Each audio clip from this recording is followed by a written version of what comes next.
नमस्कार दोस्तों, welcome to RRB math की 94। दोस्तों आज के वीडियो में हम लोग बात करेंगे आरआरबी एनटीपीसी एग्जाम 9 मई फर्स्ट शिफ्ट में जितनी भी क्वेश्चन पूछा गया था सभी क्वेश्चन को हम लोग एक्यूरेट सही आंसर के साथ इस वीडियो में देखेंगे। दोस्तों वीडियो को शुरू से लास्ट तक देखिएगा, इस वीडियो से आपको बहुत ही हेल्प मिलेगी। तो चलिए क्वेश्चन क्या पूछा गया था, क्वेश्चन यहाँ पे देखते हैं। क्वेश्चन पूछा गया था कि स्वतंत्रता दिवस पर भारत के प्रधानमंत्री राष्ट्रीय ध्वज कहाँ फहराते हैं। तो ऑप्शन में दिया था एक लाल किला, तो लाल किला आपका करेक्ट आंसर हो जाएगा। नेक्स्ट क्वेश्चन आपसे ये पूछा गया था कि भारतीय संविधान की प्रस्तावना में समाजवादी, पंथ निरपेक्ष और अखंडता शब्द किस संविधान संशोधन द्वारा जोड़े गए। तो ये जोड़ा गया था 42वां संविधान संशोधन द्वारा जोड़ा गया था, ये आपके ऑप्शन में दिया गया था। चलिए कुछ एक्स्ट्रा फैक्ट भी देख लेते हैं, यहाँ से भी क्वेश्चन बन सकते हैं। क्वेश्चन है, प्रस्तावना में स्वतंत्रता, समानता और बंधुत्व के आदर्श किस क्रांति से लिए गए हैं। तो ये लिया गया है फ्रांसीसी क्रांति से। फ्रांसीसी क्रांति आपका करेक्ट आंसर होगा, इस फैक्ट को आपको याद रखना होगा। नेक्स्ट क्वेश्चन है, प्रस्तावना को संविधान का परिचय पत्र किसने कहा था। तो ये कहा था N.A. पालकीवाला ने। N.A. पालकीवाला आपका करेक्ट आंसर होगा, इस फैक्ट को भी आपको ध्यान में रखना है। नेक्स्ट क्वेश्चन आपसे पूछा गया था कि निम्नलिखित में से कौन सा मानव विकास सूचकांक यानी SDI की गणना का पैरामीटर मानक नहीं है। तो इसका करेक्ट आंसर हो जाएगा गरीबी रेखा। गरीबी रेखा नहीं है। कौन सा है अगर पूछे तो ये है आपका जीवन प्रत्याशा, स्कूली शिक्षा के वर्ष, सकल राष्ट्रीय आय, ये यहाँ पे होंगे और गरीबी रेखा नहीं होगा। तो आपका जो क्वेश्चन पूछा गया था कि निम्नलिखित में से कौन सा मानव विकास सूचकांक की गणना का पैरामीटर नहीं है, तो ये है गरीबी रेखा। गरीबी रेखा आपके ऑप्शन में दिया गया था और ये आपका करेक्ट आंसर होगा। नेक्स्ट क्वेश्चन पूछा गया था। नेक्स्ट क्वेश्चन यहाँ पे कुछ फैक्ट के साथ देखते हैं। पूछा गया कि कौन सा संगठन मानव विकास रिपोर्ट जारी करता है। तो ये क्वेश्चन यहाँ पे बन सकता है, तो इस क्वेश्चन को भी ध्यान में रखना है। कौन सा संगठन मानव विकास रिपोर्ट जारी करता है। तो ये करता है संयुक्त राष्ट्र विकास कार्यक्रम। नेक्स्ट क्वेश्चन आपका बन सकता है कि मानव सूचकांक की अवधारणा किसने विकसित की थी। तो ये विकसित की थी महबूब उल हक और अमर्त्य सेन ने। इस फैक्ट को आपको याद रखना होगा, यहाँ से क्वेश्चन बन सकता है। नेक्स्ट फैक्ट देखते हैं कि HDI स्कोर का अधिकतम और न्यूनतम मान क्या होता है। तो ये होता है 0 और 1 के बीच। 0 और 1 के बीच आपका करेक्ट आंसर होगा। नेक्स्ट क्वेश्चन पूछा गया था कि नवंबर 2025 में 60वां अखिल भारतीय DGP IGP सम्मेलन छत्तीसगढ़ के किस जिले में आयोजित किया गया।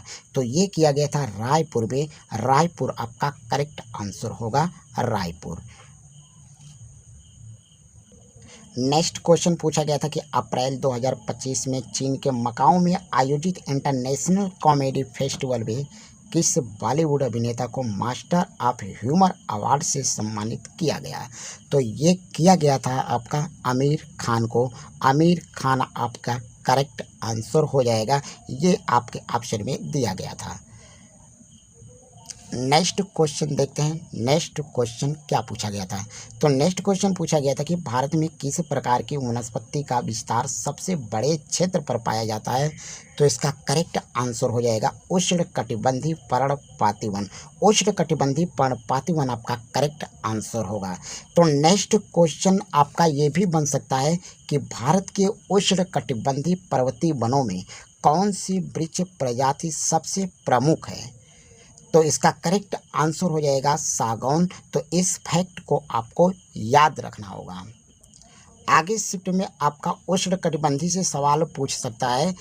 ऐसे क्वेश्चन पूछ सकता है कि उष्णकटिबंधीय पर्णपाती वनों को सामान्यतः किस नाम से जाना जाता है। तो ये जाना जाता है मानसूनी वन से। नेक्स्ट क्वेश्चन है, आर्द्र पर्णपाती वन मुख्य रूप से किन राज्यों में पाया जाता है। तो ये पाया जाता है उड़ीसा, छत्तीसगढ़, झारखंड और पश्चिमी घाट के ढलान पर पाया जाता है। नेक्स्ट क्वेश्चन है कि चंदन किस प्रकार के वन का उदाहरण है। तो ये है उष्णकटिबंधीय पर्णपाती वन से का ये है, तो इस फैक्ट को आपको याद रखना होगा। अब नेक्स्ट क्वेश्चन आपसे ये पूछा गया था कि भारतीय संविधान के किस अनुच्छेद के तहत किसी राज्य में राष्ट्रपति शासन लगाया जाता है, तो ये लगाया जाता है अनुच्छेद 356 के तहत। अनुच्छेद 356 आपका करेक्ट आंसर होगा। नेक्स्ट क्वेश्चन पूछा गया था कि राष्ट्रपति शासन की घोषणा को संसद के दोनों सदनों द्वारा कितनी अवधि के भीतर अनुमोदित किया जाना चाहिए, तो ये किया जाना चाहिए 2 महीने के भीतर। 2 महीने के भीतर आपका करेक्ट आंसर होगा। इसके बाद नेक्स्ट फैक्ट आपको याद रखना है कि राष्ट्रपति शासन को अधिकतम कितनी अवधि के लिए बढ़ाया जा सकता है, तो ये 3 वर्ष प्रत्येक 6 महीने में संसदीय अनुमोदन के साथ बढ़ाया जा सकता है। तो इस फैक्ट को आपको याद रखना है। नेक्स्ट आपका ये भी क्वेश्चन बन सकता है कि भारत के किस राज्य में सबसे पहले राष्ट्रपति शासन लगाया गया था, तो ये लगाया गया था पंजाब में 1951 पंजाब में। इस फैक्ट को आपको ध्यान में रखना है क्योंकि यहाँ से भी क्वेश्चन बन सकते हैं। चलिए नेक्स्ट क्वेश्चन देखते हैं क्या क्वेश्चन पूछा गया था। तो नेक्स्ट क्वेश्चन पूछा गया था कि भारतीय संविधान के किस अनुच्छेद के तहत नगर पालिकाओं के गठन का प्रावधान है, तो ये है अनुच्छेद 243 क्यू। अनुच्छेद 243 क्यू आपका करेक्ट आंसर हो जाएगा। नेक्स्ट क्वेश्चन यहाँ से क्वेश्चन बन सकता है कि कौन सा संवैधानिक संशोधन अधिनियम नगर पालिकाओं से संबंधित है, तो ये 74वां संशोधन 1992 से संबंधित है। इस फैक्ट को आपको याद रखना है। नेक्स्ट क्वेश्चन है कि नगर पालिकाओं के लिए संविधान में कौन सी अनुसूची जोड़ी गई, तो ये जोड़ी गई थी 12वीं अनुसूची 18 विषय। तो ये आपका करेक्ट आंसर हो जाएगा। इस क्वेश्चन को भी ध्यान में रखना है। अब नेक्स्ट क्वेश्चन है कि संविधान के अनुसार नगर पालिका का कार्यकाल कितना होता है, तो ये आपका होता है 5 वर्ष के लिए।